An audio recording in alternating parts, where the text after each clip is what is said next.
You water your garden every single morning. You never miss a day. You haul that heavy can back and forth until your shoulders ache and your knees remind you exactly how old they are, all the while telling yourself you're doing right by your plants. So why are the tomato leaves still yellowing? Why do they wilt by 2 in the afternoon? Why does it feel like the harder you work, the more your garden struggles? Here is the hard truth that almost no one will say out loud. That faithful watering routine you are so proud of might be the very thing slowly killing your garden. Hello again, my dear friends, and welcome back to EverGreen Seniors. Go ahead and pour yourself a cup of coffee, settle into your favorite chair, and let's talk the way we always do, the way two old gardeners talk over the fence on a quiet morning. Now, you and I have lived long enough to know one thing for certain. Working harder is not the same as working smarter. At our stage in life, we don't have energy to waste, and frankly, we don't have money to waste either. So today we're going to slow down and look closely at something we all think we've figured out. Watering. It sounds simple, doesn't it? But watering is both an art and a science, and most of the advice out there is either flat wrong or quietly trying to sell you something. So here's what we'll do. I'm going to walk you through 15 watering mistakes that quietly damage your garden and exactly how to fix each one. We won't reach for expensive gadgets or miracle products.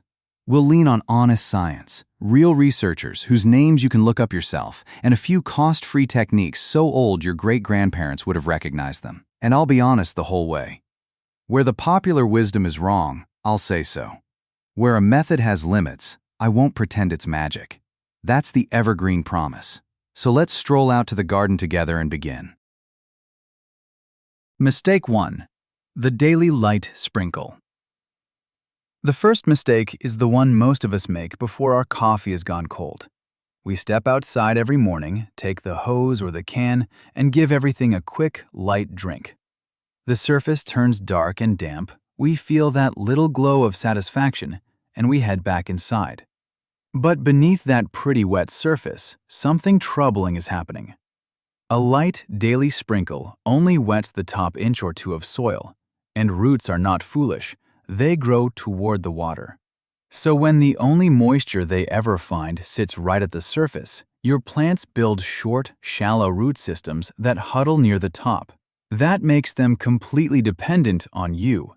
Miss a single day in the middle of a July heat wave, and those shallow roots dry out, and the whole plant collapses. Now turn it around. When you water deeply, soaking the ground so the moisture reaches 8, 10, 12 inches down, the roots chase it downward, and deep roots change everything. A deeply rooted plant finds its own water when the surface bakes dry, reaches more nutrients, and shrugs off heat that would flatten a shallow-rooted neighbor. Every soil scientist and seasoned gardener will tell you the same thing. Deep, infrequent watering builds a stronger, more self-reliant plant than frequent little sips ever could. Here's the rhythm. Water deeply, let the soil dry until it's just barely moist a couple inches down, not soggy and not bone dry. Then water deeply again. Think of how you and I drink. A good glass when we're thirsty, not a tiny sip every 5 minutes. Give your plants a proper drink, then let them breathe. Mistake 2. Giving up on water-repelling soil. The second mistake is giving up on soil that's gone bone dry. You've probably seen this. You pour water over a dry pot or a raised bed, and instead of soaking in, it beads up and runs right off the sides, like water off a duck's back. You come back 20 minutes later, push a finger in, and just below the surface, it's still dusty and dry. What you're seeing has a name. It's called hydrophobic soil, water-fearing soil. When organic soils dry out too far, especially mixes heavy in peat moss, they actually begin to repel water. You could stand there with the hose for 10 full minutes, and most of that water is sliding right past the roots and down the drain. But don't you dare throw that soil out. The fix costs nothing, and it's one of those quiet little tricks almost nobody talks about.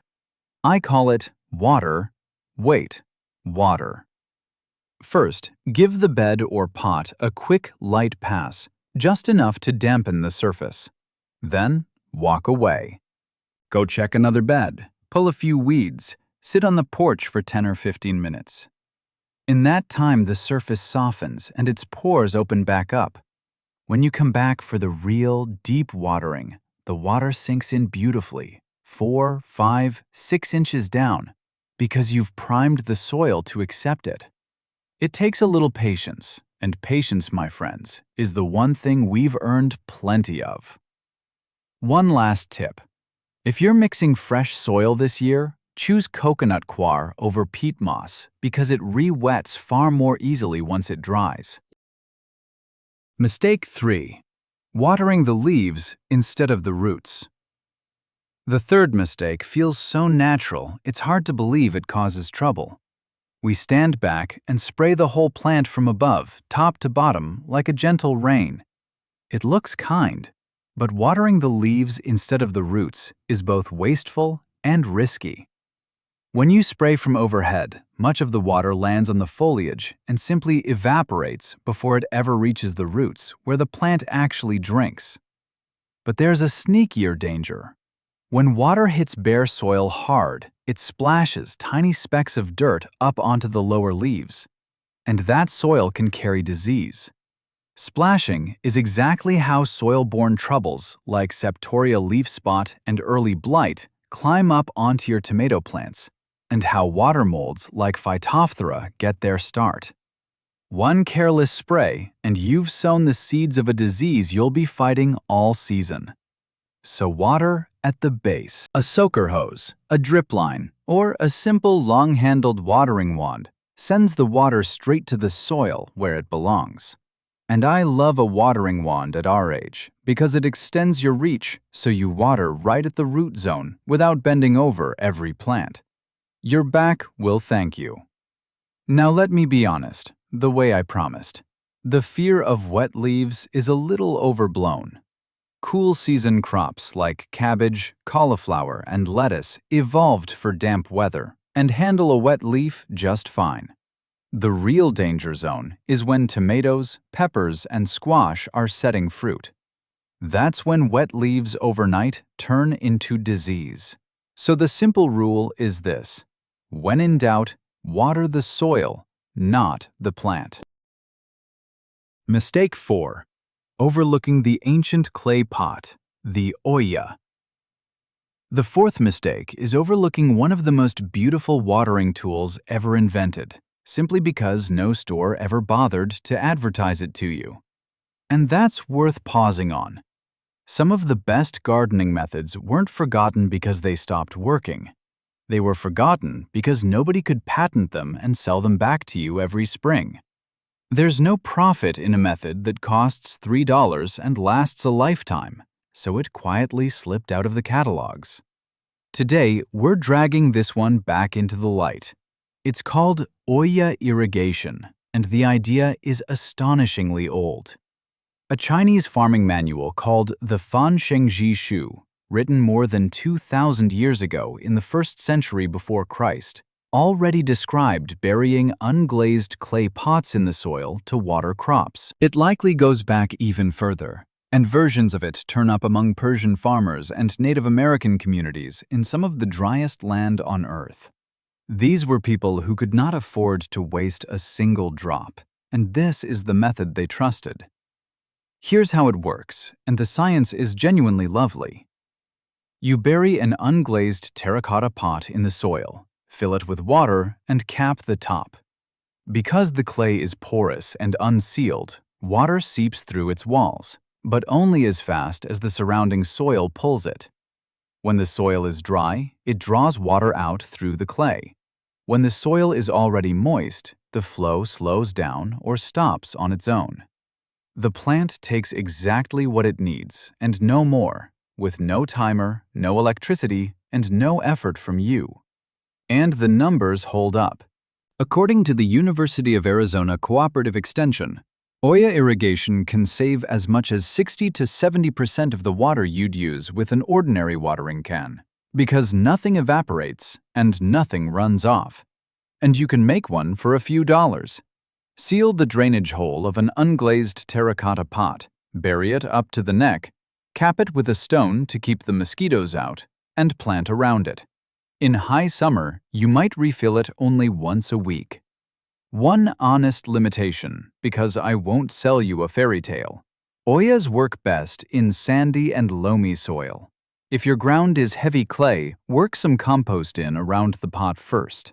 And while they're perfect for a raised bed or a backyard plot, they don't scale up to a big farm. But for our gardens, a $3 clay pot, quietly doing the work of an expensive system. That's the kind of wisdom this channel was built on. Mistake 5. Believing midday water burns the leaves. The fifth mistake is one you've almost certainly been warned about, and the warning is mostly wrong. You've heard it said, never water in the midday sun, because droplets on the leaves act like tiny magnifying glasses and scorch burn spots into the foliage. It's a tidy story. It even feels scientific. There's just one problem. It isn't true for almost any plant in your garden. In 2010, a team of physicists led by Gabor Horvath at Eötvös University in Hungary actually put this to the test and published their findings in the respected journal New Phytologist. Studying sunlit water droplets on leaves with both computer models and real experiments under the summer sun, they reached a clear conclusion. On smooth leaves, the kind you have on tomatoes, maples, beans, and nearly everything else, water droplets simply do not focus light tightly enough to burn the leaf. The droplet sits against the surface, the water carries the heat away, and the leaf is fine. They found just one narrow exception: certain floating ferns covered in water-repelling hairs that hold droplets up like little lenses. Unless you're growing those, your garden is safe. So why not water at high noon? Not because of leaf scorch, but for a much more ordinary reason: waste and money. In the blazing midday heat, a big share of your water evaporates into the air before it ever reaches the roots, and you're paying for water the sun simply steals back. The best time to water is early morning, when the soil is cool, the air is calm, and the water has time to sink deep before the heat arrives. And one close cousin of this mistake. On a scorching afternoon, big-leafed plants like squash often wilt dramatically, but that's usually just the plant protecting itself, the way you and I seek shade at noon. Check again in the cool of evening, and if they've perked back up, they never needed water at all. Mistake 6. Watering late at night. If morning is best, you might reasonably ask, why not just water at night before bed? The water won't evaporate in the dark, so surely that's even better. This is the sixth mistake, and it hides a real danger.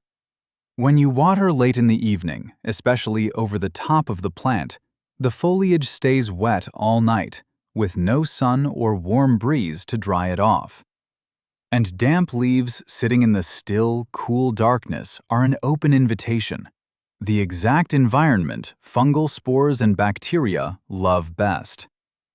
By morning, you may have handed a disease the perfect breeding ground. Now, if mornings simply don't fit your life, you don't have to give up. Late afternoon can work, as long as you keep the water down at the base so the leaves stay dry. And if you use a soaker hose or a drip line, evening watering is perfectly fine because the water goes straight to the roots and never touches the foliage at all. Mistake 7. Leaving the soil bare. The seventh mistake might be the most important thing I say all day, so if you remember nothing else, remember this. Never leave your soil bare. Always mulch. When bare soil sits exposed under the summer sun, the surface dries out fast and the temperature swings wildly. You see that dry top? Assume the whole bed is parched and water again, and now the lower soil is waterlogged while the surface is still drying. Everything is out of rhythm. A 2 to 4 inch blanket of organic mulch, shredded leaves, clean straw, or wood chips fixes all of that. It slows evaporation dramatically, cutting the water lost from the surface by roughly a third to a half. And it steadies the soil temperature in a way that genuinely surprised me the first time I saw the data.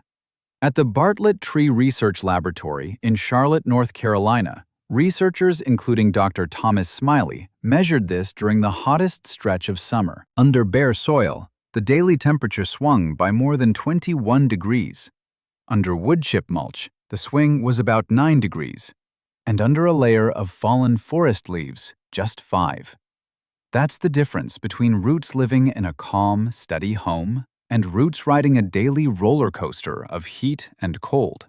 And as that organic mulch slowly breaks down, it feeds the earthworms and the soil life beneath it, which brings us right back to the heart of the EverGreen way.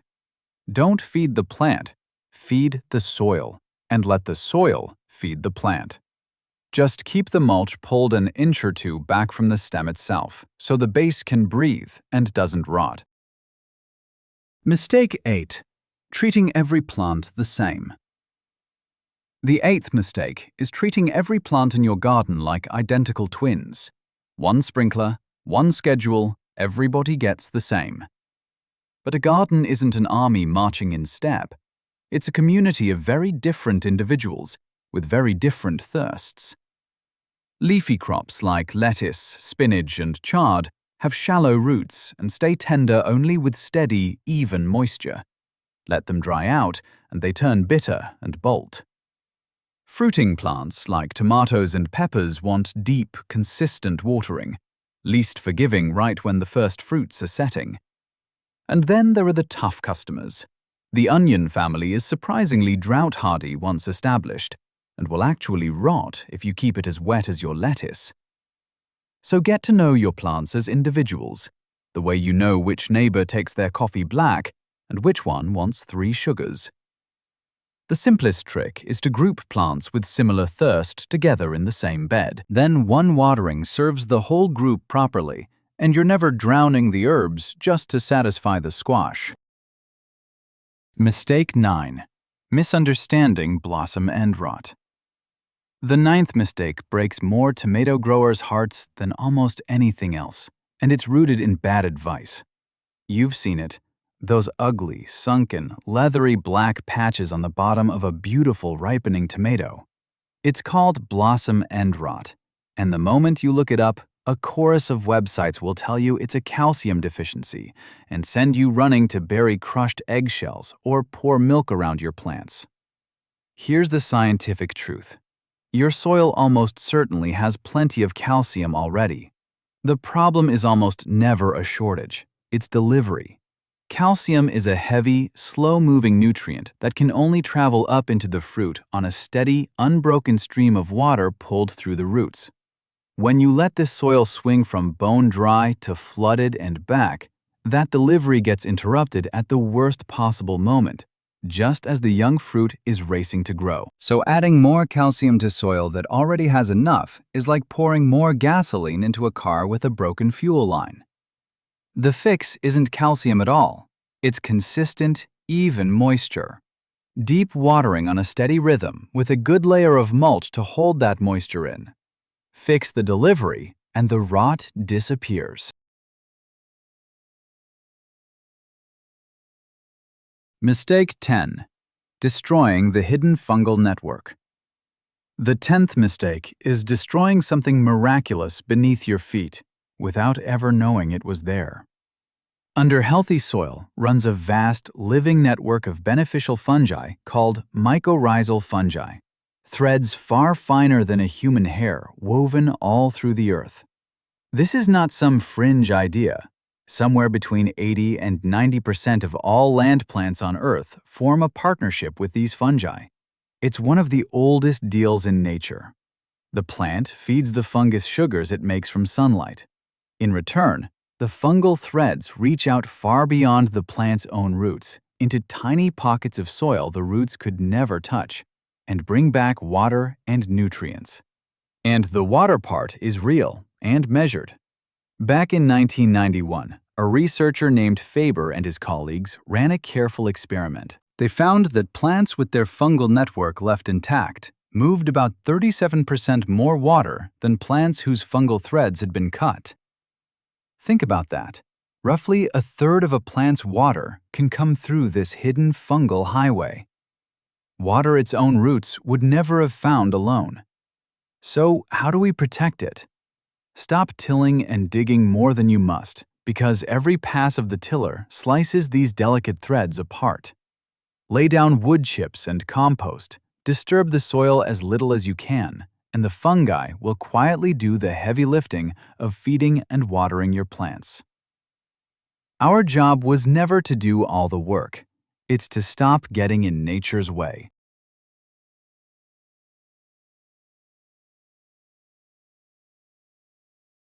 Mistake 11. Watering by the calendar. The 11th mistake is watering by the calendar instead of by the soil. Every Tuesday and Friday, rain or shine, because that's the schedule, or because the timer says so. But nature doesn't read your calendar. A cool, cloudy week keeps the soil moist for days. A hot, windy week strips it dry in hours. Water on a rigid schedule, and you'll drown your plants one week and starve them the next. The fix costs nothing, takes 5 seconds, and you already own the only tool you need. It's right at the end of your hand. Push your finger into the soil, 2 or 3 inches down, right where the roots live, not just the surface, which dries first and lies to you. If it feels cool and a little moist down there, leave the hose alone. If it comes out dry, dusty, and crumbly, it's time to water. No batteries, no gadget, no guesswork. After a few weeks of this little ritual, you'll simply know your soil, the way you know your own garden by heart.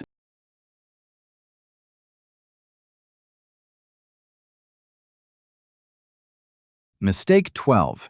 Drowning plants in pots that can't drain. The 12th mistake lands hardest on those of us who garden in containers, and I love container gardening because it brings the plants up to a comfortable height and saves our backs and knees. But a pot is a whole different world, and the #1 killer there is overwatering with poor drainage. We've all fallen for a gorgeous decorative pot with no hole in the bottom.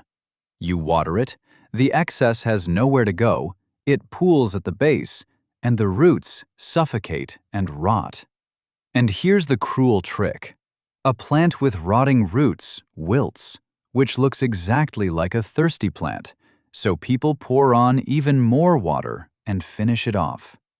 Always make sure your containers can drain. If you adore a pot with no hole, use it as a sleeve. Keep the plant in a cheap plastic nursery pot with drainage holes, and just set that inside the pretty one. And while we're talking pots, let me save you some money, because that matters on a fixed income. You'll see little bags of water-absorbing crystals sold as a miracle fix for thirsty containers.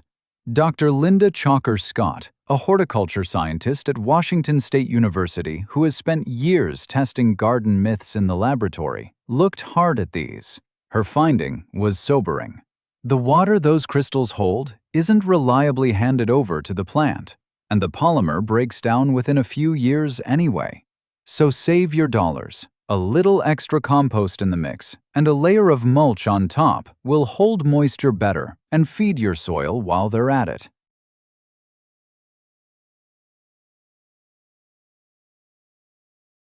Mistake 13. Using backyard dirt in your containers. The 13th mistake is a tempting one because it seems so thrifty. Why buy potting mix when you've got a whole yard of perfectly good dirt? So you scoop garden soil into your pots, and within a couple of weeks, it betrays you. Garden soil is heavy, and inside the tight quarters of a container, it packs down hard, crushing the tiny air pockets that roots need to breathe and that let water drain through. The result is soil that either sheds water off the top or stays a dense, soggy brick at the bottom. For containers, use a real potting mix, the light, fluffy kind, with compost, coir, and perlite worked in. It stays airy, holds moisture evenly, and gives roots room to spread. It's the difference between a pot that thrives and one that sulks all summer long.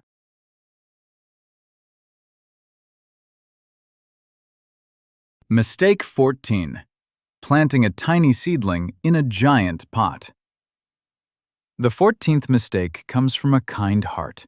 You buy a tiny seedling, and wanting to give it plenty of room to grow, you plant it straight into a great big pot. It seems generous, but it can quietly drown that little plant. Gardeners call this the swimming pool effect. All that soil in a big pot holds a tremendous amount of water, but a tiny seedling has only a tiny root system, far too small to drink it down. So the soil stays soggy and cold for weeks, and those small roots sit in constant damp, the perfect setup for rot and fungal trouble. The kinder thing is to size up gradually. When you repot, move to a container just an inch or two wider than the one before. That keeps a healthy balance between the roots and the soil, so the plant drinks what it's given and grows up strong.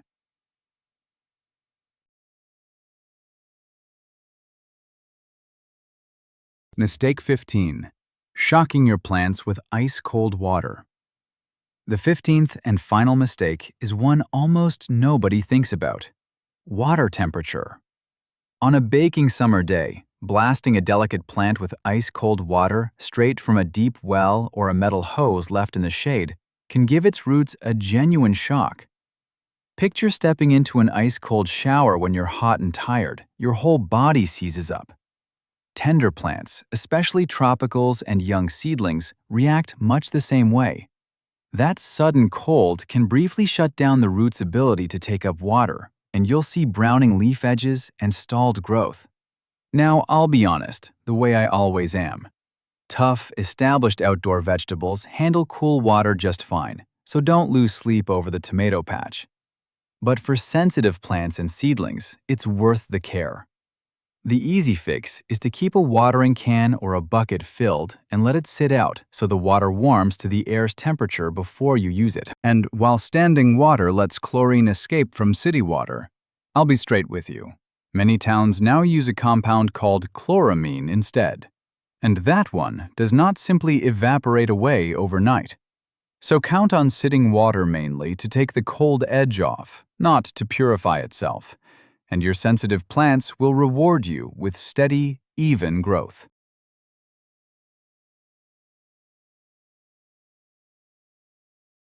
Conclusion.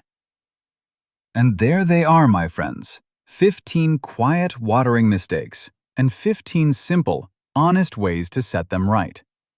Here's what I hope you carry away today. Gardening was never meant to be a battle against nature, and never a chore that wears you down.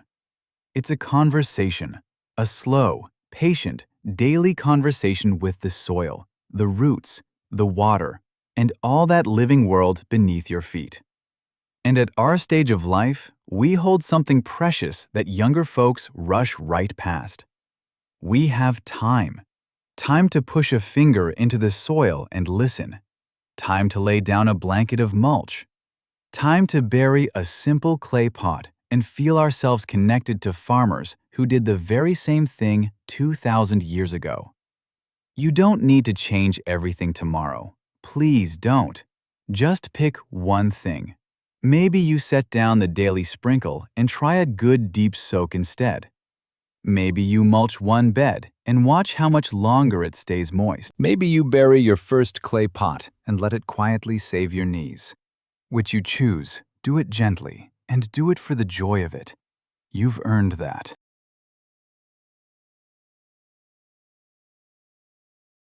Call to action.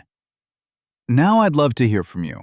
Tell me down in the comments, which of these 15 mistakes are you guilty of, and which one are you going to fix first? I read every single comment, and there is so much wisdom in this community. Your stories help every gardener reading along beside you. If this was helpful, give it a thumbs up so other gardeners can find us, and subscribe so you don't miss what we plant next. Until then, keep your hands in the dirt and your heart in the garden. I'll see you in the next one. Happy gardening!